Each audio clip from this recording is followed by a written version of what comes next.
Hi అందరికీ, welcome to simple recipes by Suvarna. ఇప్పుడు ఒకేలాంటి ఇడ్లీ తిని బోర్ కొట్టిందా? అయితే ఈ రెసిపీ చూడండి.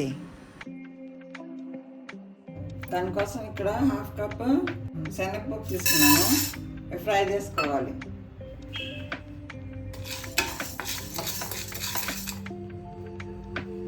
లో ఫ్లేమ్లో పెట్టి ఫ్రై చేసుకోవాలి. శనగపప్పు కొంచెం ఫ్రై అయినాయి. ఇప్పుడు మినపప్పు తీసుకుంటున్నాను. మినపప్పు 1/4 కప్. ఈ రెండు కూడా ఫ్రై అవ్వాలి. మీడియం ఫ్లేమ్లోనే పెట్టి ఫ్రై చేసుకోవాలి. మంచి స్మెల్ వచ్చే వరకు ఫ్రై చేసుకోవాలి. ఇలాంటి ఫ్రై అయినాయండి పప్పులు. ఇప్పుడు కలర్ కూడా చేంజ్ అయింది, మంచి స్మెల్ వస్తుంది. ఇప్పుడు 1/4 కప్ నువ్వులు వేస్తున్నానండి. నువ్వులు కూడా దీనిలో వేయించేసుకోవాలి. నువ్వులకి ఎక్కువ టైం పడదండి వేయటానికి, తొందరగా వేగిపోతాయి. ఎందుకంటే నువ్వులు చెట్టుపట్లాడుతున్నాయి.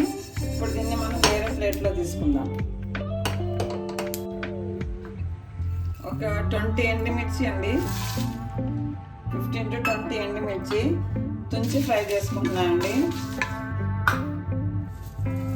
దీనిలోనే కరివేపాకు కూడా వేస్తున్నాను. ఇది రోస్టెడ్ కరివేపాకు అండి. మీరు ఫ్రెష్ తీసుకుంటే ఫ్రెష్ కూడా తుడిచేసి వాటర్ లేకుండా తుడిచి ఫ్రై చేసుకోండి. ఎండుమిర్చి తుంచేసి ఫ్రై చేసుకోండి. దానిలో గింజలు ఉంటాయి కదా, అవి కూడా వేగాలి. ఎందుకంటే ఫ్రై అయినాయండి మిర్చి కూడా. ఇది కానీ చల్లగా అయినాయండి. ఇప్పుడు దీనిలో కొంచెం ఇంగు వేసుకోవాలి. 1 టీ స్పూన్ షుగర్, ఇంకా సాల్ట్. ఈ మొత్తం పౌడర్ చేసుకోవాలండి, గ్రైండ్ చేసుకోవాలి. మరీ మెత్తగా చేయొద్దు, కొంచెం కోర్సుగానే ఉండాలి పౌడర్. అప్పుడు మిక్సీకి వేసుకుని పౌడర్ చేసుకుంటా. ఇదిగోండి ఇడ్లీ పౌడర్ రెడీ, ఇడ్లీ పొడి రెడీ, గన్ పౌడర్ రెడీ. ఇదిగోండి ఇడ్లీ రెడీ అండి. 30 ఇడ్లీ వేసాను. ఇడ్లీ పైన ఇలా ఇడ్లీ పొడి చల్లుకొని నెయ్యి వేసుకోవాలి.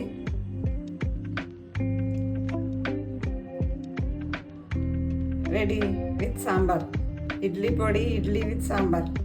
ఇలా చేసుకోండి. ఇడ్లీ పొడి చాలా టేస్టీగా ఉంటుంది. ఎయిర్ టైట్ కంటైనర్లో స్టోర్ చేసుకుంటే చాలా రోజులు నిల్వ ఉంటుంది. ఒకసారి చేసుకుంటే చాలు. ఇలా ఇడ్లీ పొడితో వేసుకుంటే, ఇలా ఇడ్లీ పైన ఇలా వేసుకుని నెయ్యి వేసుకుని తింటే చాలా టేస్టీగా ఉంటుంది. ఇంకా మీకు ఇంకా రెడ్ కలర్ రావాలంటే కాశ్మీరీ రెడ్ చిల్లీస్ వేసుకోవచ్చు. ఇప్పుడు నేను నార్మల్ చిల్లీస్ వేసాను కదా, అది కారం ఉంటుంది కానీ కలర్ అంత రాదు. మీకు రెడ్గా కలర్ కావాలంటే కాశ్మీరీ రెడ్ చిల్లీస్ వేసుకోవచ్చు. Thank you for watching. నా రెసిపీస్ మీకు నచ్చినట్లయితే please like, share and subscribe.